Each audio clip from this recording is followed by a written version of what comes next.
Voilà, bonjour, Ndeko Balandi à Doudou Monti TV, abonnez-vous massivement. Tout ce qui toutefois, qu'on rappelle rapidement, chaîne Oyo, et là, Binomoko, tous à la rare, pour nous belé, beaucoup s'abonner, sur vos athées, dans cette émission Doudou Monti pour à cette émission pour la banane. Donc, fidélité aux anons, amour, na négo baksamara tout moment, et ça la habitude c'est moi trop.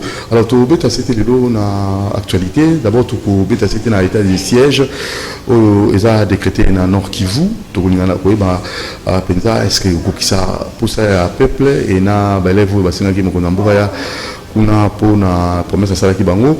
Donc, c'était na Likambo Oyo Italie, journée internationale de la presse. Oula. Alors, tu éviter, est-ce que vraiment presse n'a pas connu au sein de N'Gelo et tu as c'était sur la Likambo Oyo Italie RAM et tu as s'appelle un budget.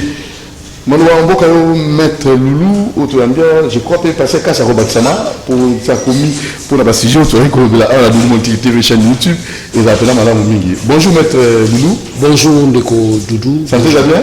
Oui, santé ça très bien. Par la grâce de Dieu, ça va. Alors très rapidement, Likambo Italie état des sièges au Ezali Bongo décrété dans Nord Kivu. Un mot par rapport à ça.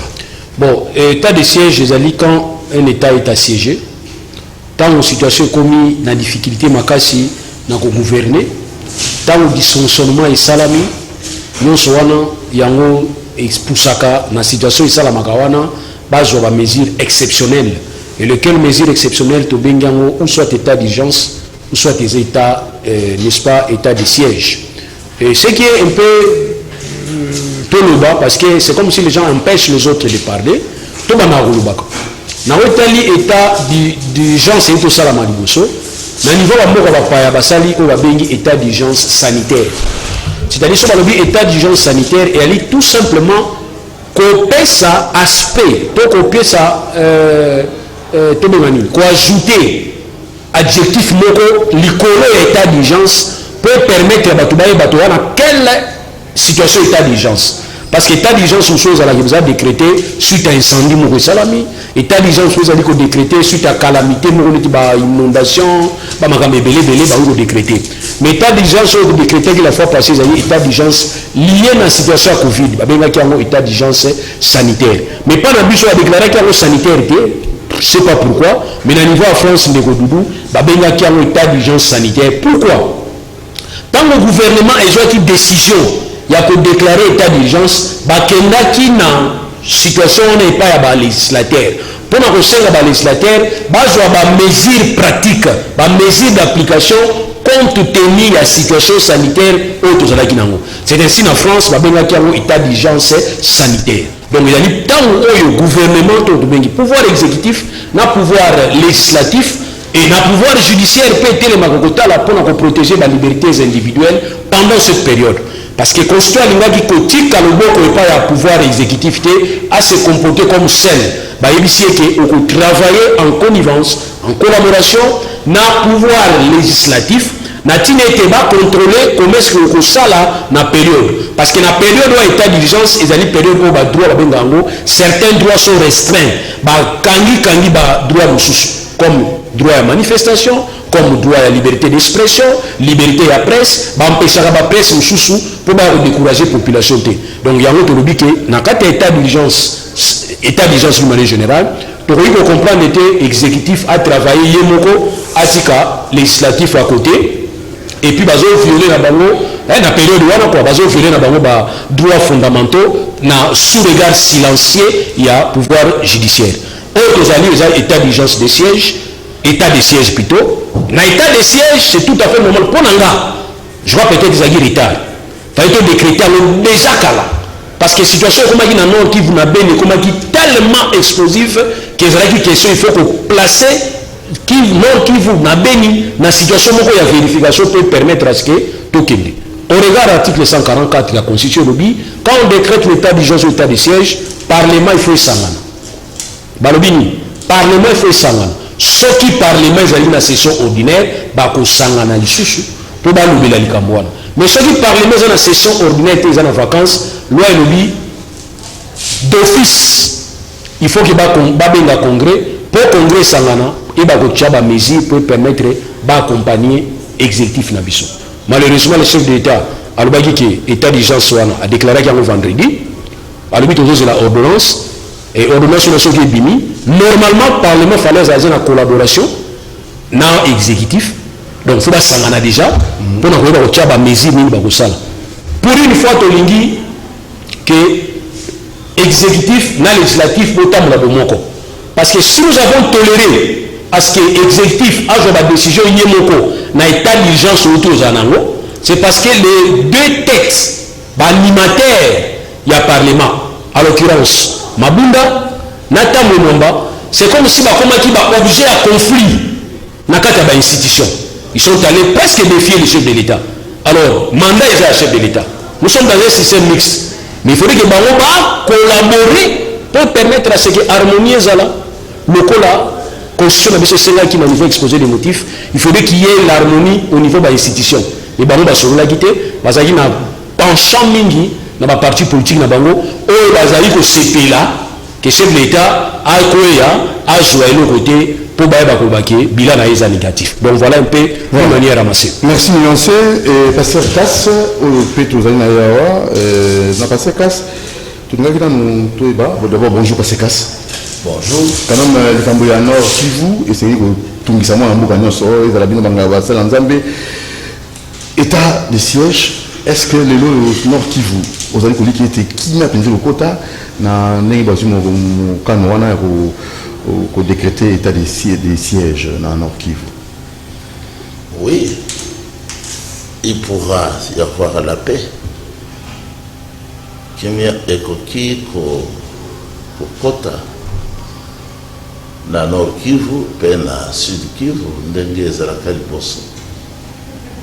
Soki tobengani banguna, kimia ekoki okota soki tosilisi kimoyibi oyo ezali kuna, parce que ezali ba voleur. Donc c'est dû à quoi le Cambodge ici la caté? Richesse. Bato oyo bayaki na commandement à Bill Clinton, ba Ougandais, na ba Rwandais, na Manduki. Bill Clinton a fait Saka Bango, pour découvrir richesse mingi na mboka na biso na est. Alors yangoana bango na ba chef na bango balingi kotika mboka lisusu te. Balingi ba botola ba boma baiba wana ezali okokisama na mai nkolo na bisolo baki na Jean 10 ba mercenaires soki baye bakoya mpona koboma koyiba kodétruire. C'est cela. Donc il faut kosilisa kimoyibi, peut-être na kodéclarer guerre. Donc on a déclarer guerre. Il faut que ça, il faut de façon verte. Ouvertement déclarer guerre. Kobenga na bango banso. Kozongisa bango na mboka na bango. Kosala frontière maintenant. Voilà, le journée mondial, il y a presse, on a invité un mot par rapport à ça. Il y a Nini. La presse. Oui. Un mot par rapport à ça. Est-ce que presse, les autres, ça, dans la journaliste n'a vu ça. Nayoka qui ndambo, tant on a pour se préparer naïa. En tout cas, bazo salomsal na bango malamute, batiki branche na bango ba communauté na éviter commentateur quelque chose comme ça. Bazali soso na pouvoir te, baza ko yebisa te,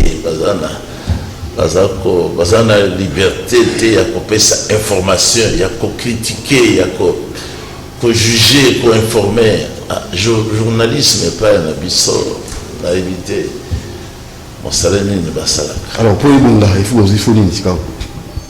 il faut pas me coller à bango journalistes étrangers. C'est ma copie, l'État doit accompagner presse Nabiso. L'État serait par exemple. Il faut que Katika Bango va se libérer, pour être libre. libre ya critiquer, ya juger, surtout ya informer. C'est ça un journaliste. Pas ça dengue. Les journalistes et un bon cannabis, bazali lokola ba prédicateur et un bon cannabis. Quel lien? Comment ça? Bazali c'est la politique. Tala tozala ki na tango ya Mobutu radio na biso na télé biso tozali ko danda ngote parce que ezala ki na information moko ya sorote. Maka moko ya soro ezala ki te kaka koloba na tene ya Mobutu esili koyemba impero ye esili. Comme radio na biso ezoloba te Rwanda na lokuta kosala nkambo ya kindoki tout ça. La radio c'était ça.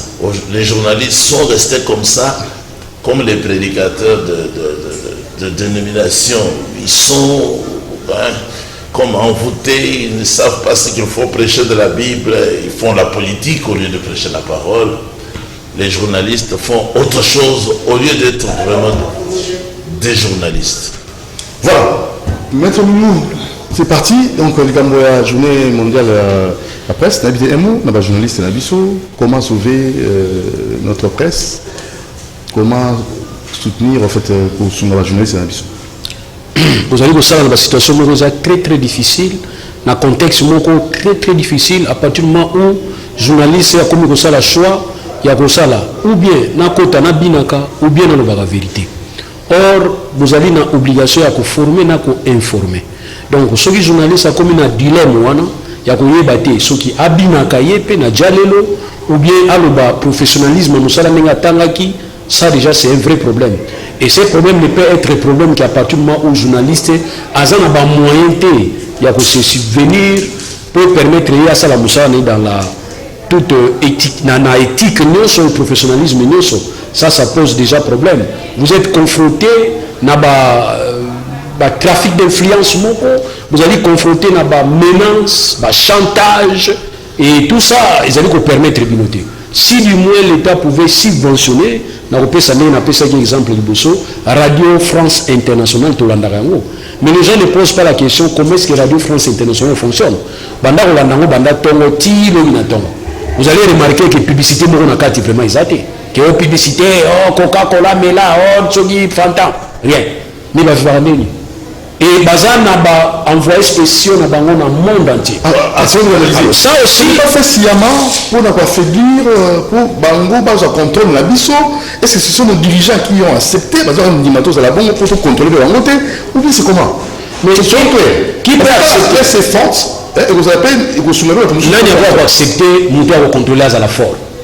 Tu peux cet exemple là, IGF. IGF, le logo qui IGF. Mais biso to IGF banda 87. IGF banda 87. Ils allaient qui instrument moko il y a ciment. Ils allaient que ça le logo té. Et ça le logo té IGF. Mais après ça le logo mais ils ont PC confiance dans moyen té. Alors qui va perdre ceux qui le presse et ils allaient lancer guerre nous a béni kuna kaka bango ba journalistes internationaux ba yé sur place comme on a mis les gars on a biso ba comme augmenter parce qu'il moi je parle du point de vue financement. C'est l'État qui finance RFI. RFI a subventionné dans l'État français. Mais qui va perdre maintenant? Qui va bénéficier? Comme on a perdre été. On a mindele bazali na force ya kokota partout sonar relais yazawana kota partout information au milieu de ça na côté yazana. L'information aussi c'est l'argent. Ne vous en faites pas. Il faut aller chercher l'information, il faut l'argent. Mais qui étouffe la presse? Justement, c'est l'État. Mais quand il étouffe, est-ce qu'il va gagner? Il va gagner parce qu'il a souka. Azo gagné. Il gagne à quoi? Azo gagné parce que tu as informé. Et il gagne. Oui. Et maintenant, quand on va ordonner à l'Iban, on va imposer au Matam. Est-ce que moi, on a raté qu'il y a chaque dossier, moi, au Congo, ils ont dossier, enquête exclusive RFI. Alors, il y en a une région de là. Mais dans la région, on prend tout simplement. Ce qui va donner ça, deux exemples, est-ce que vous avez vu dans les gars qui a chez l'État congolais, si on a dit l'État congolais, on a dit sécurité. Parce qu'il y a des gens qui confondent l'État congolais. Période Rwanda. Bon, tout est signifiant bien. Régime Akala. Et il y a une autre information. Il y a une organisation, il y a une preuve, il y a un prétendu exécutant. Il y a un mais si vous imaginez que force ezalaki na presse na biso bazwa information wana nde yo presse oyebisaki nga mais nayebaki yango kala. Mais aujourd'hui tozeli RFI nde yebisa biso ke tozwi interview exclusive ya Kingambi parce que RFI ana ba moyen, il a ses moyens. Et on te dit que ba moyen on est dans l'état, mais l'état a prêté à subventionner bino. Difficulté à presse nde yango parce que presse média ils ont quatrième pouvoir. D'abord, exécutif et c'est pour la législativité. Exécutif et c'est pour la législativité. Il y a un moni, il y a sacré, c'est là qui m'a cassé, bah quoi ça va bureau, on a pas contrôler législatif. Et bah contrôler législatif. Exécutif et pas le pouvoir judiciaire et l'indépendant. Quand même que le tiers noir au Togo conseil supérieur à la magistrature, pour être l'organe qui équilibrer et indépendance entre pouvoir exécutif et pouvoir législatif face à pouvoir judiciaire, ils ont ça la moussalaté, ils ont toujours noyauté. Donc, exécutif à Bangaka, électron libre. Vous comprenez? À partir du moment où le législatif a sur la bien l'exécutif, l'exécutif a comme un danger. Il y a un moment où Bangoula, Salamaki, majorité comme 410, ma petite confiance, c'est pas un Lukamba. Si on a à l'aise, exécutif à l'aise. Exécutif à non. Il faut la paix mise au niveau du pouvoir. Or, pour notre surveiller le pouvoir, il faut nous avoir un conseil supérieur à la magistrature. Le monde conseil supérieur à la magistrature, et comme nous avons un premier parti, parce qu'il y a des avocats, Babimi n'a compte à Tshisekedi. Donc, on a calmé. Moi, je ne critique pas ces gouvernements, mais je dis tout simplement, scientifiquement, ils ont prouvé que l'exécutif, il rejoint le boko, il y a législatif, il rejoint le boko, il y a judiciaire. Encore, il rejoint le contrôle, il y a presse. À limite presse ou soit toujours pour là ou soit toujours la société. Parce que ce qui gagne, ceux qui le presse, tout fango, ceux qui vont refinancer, qui gagne dans tout ça? Mais celui qui étouffe, c'est celui qui gagne parce qu'il a un objectif. C'est ça. Mais c'est bizarre. Vous avez aussi une chaîne de radio, non? Et une chaîne de télévision. Avec notre chaîne.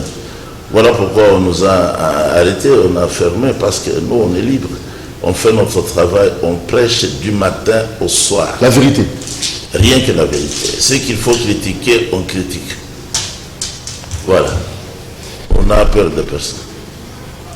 Je suis prédicateur. Donc la presse est muselée. Pardon?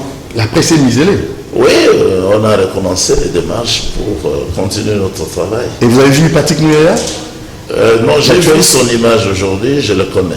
Il me connaît aussi. Il pourra recevoir notre lettre soit demain ou après-demain. Parce que c'est rapidement budget. 36 milliards. Ça, c'est pas mon travail, c'est leur travail. Ah, le travail moi, je suis prédicateur, je n'entre pas... Parlons Bible, parlons évangéliste, prédicateur, tout ça, mais quand on a ramené est-ce que dans l'évangile, parlons spiritualité. Les sungi, il y a beaucoup qui dans la Bible, côté la prédication. Mais oui, mais la Bible, les alliés considérés dans le cannabis. Moi, la Bible, c'est l'église à l'hôpital. L'église, on est à l'hôpital, parti politique, on est à l'hôpital, parce que ça, on s'en a l'église, il y a bateau, l'église, ensemble, l'église, il y a bateau, groupement, il y a bateau, kokosa kaka, kokosa prophétie à l'hôpital, kokosa, il y a l'hôpital, ministère, il y a l'hôpital, tout mensonge. Et comment causer ça ordre? Causer ça ordre, wapi nambo. Ma l'église, l'évangélisation, la prédication, nambo. C'était Nzambe à 16 ans d'ici ordre. Nanani. Atindi prophète moko ya solo à rétablir l'ordre na église na Nzambe. Ngai nazalaka te. Nazalaki informé na koti pe na église wana na koti ordre wana. Yango wana nazongeli Bible na zwi yango. Parce que ye ayaki koloba bozongela de Bible catéchisme te. Mokanda na Nzambe ezali loba na Nzambe botala awa divinité nani azali Nzambe baptême bakosala ndenge nini a rétablir nyonso mariage ndenge nini nani akoteya est-ce que mwasi akoki koteya na lingoma na Jésus-Christ a rétablir makambo manso yango wana biso na kati na église wana tolelaka te tozongi na ordre tozali très fort. Église moko ekomeka na biso te. Église primitive. Oui, église primitive nde église ya liloba l'église qui est établie na emoniseli encore Yeshua Hamashia. Biso tozote ya bato nyonso. Donc l'ordre est déjà rétabli. Il y a liboso tote ya quelque trinité ya kusambela boye ezali magie. C'est leur droit. Zamba zali moko kombo na Yeshua Hamashia. Azali kaka mwana te azalaka tata akomaki moto dont le titre ya mwana pozo esika na biso akufela biso et puis assez quoi qui pour nous prouver qu'Azali Nzambe. Il avait dit, lui, j'ai le pouvoir de donner ma vie et j'en ai également de la reprendre. Ça, c'est l'ordre que j'ai reçu de mon Père. Il a été mis à mort. Le 3e jour, il est revenu à la vie. Maintenant, il vit au siècle des siècles. Il est avec nous, son groupe, jusqu'au temps de la fin. Donc, l'ordre dans la vraie église a déjà été rétabli. Nous sommes très bien, nous attendons son retour. Donc, le pasteur Casse ira au ciel. Et bien sûr, c'est ce que j'étais en train de dire. Avec 10 femmes, vous irez au ciel. Mais oui, mais d'ailleurs, aller au ciel, c'est l'accomplissement du mariage polygame. Matthieu 25. 10 vierges étaient sorties pour aller à la rencontre de leur époux. À l'heure cruciale, il a été dit, sortez, car voici l'époux. Pas de prostate, pas de maladie, pas de complications sanitaires avec 10 femmes. Vous faites comment?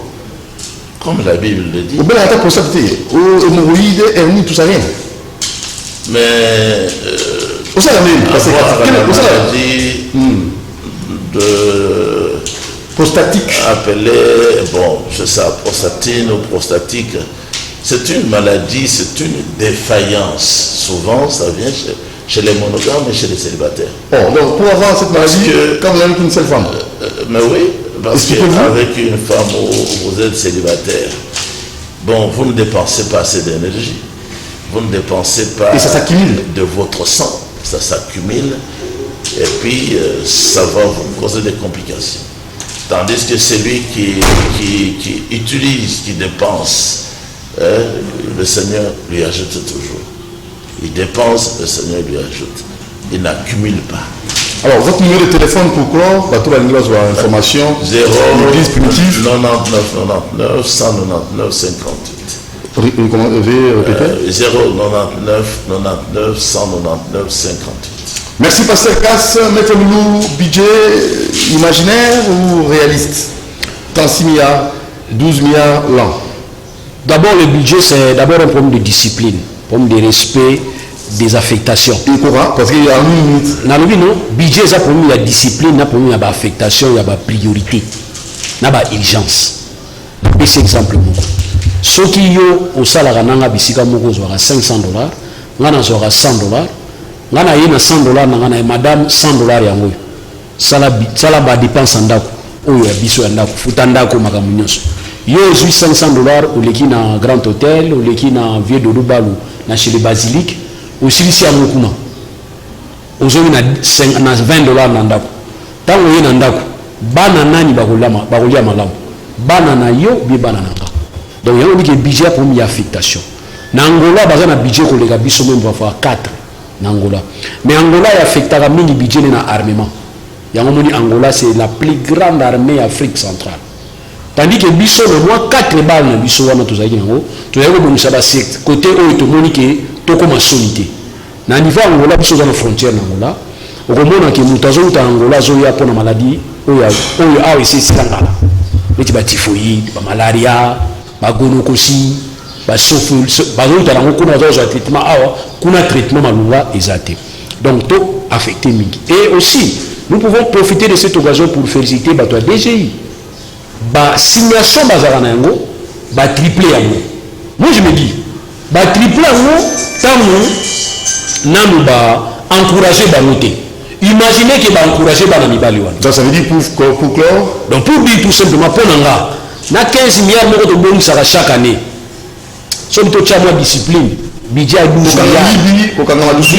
Budget à 12 milliards ya moké. Donc faut mettre sous. To za sous mbongo belé.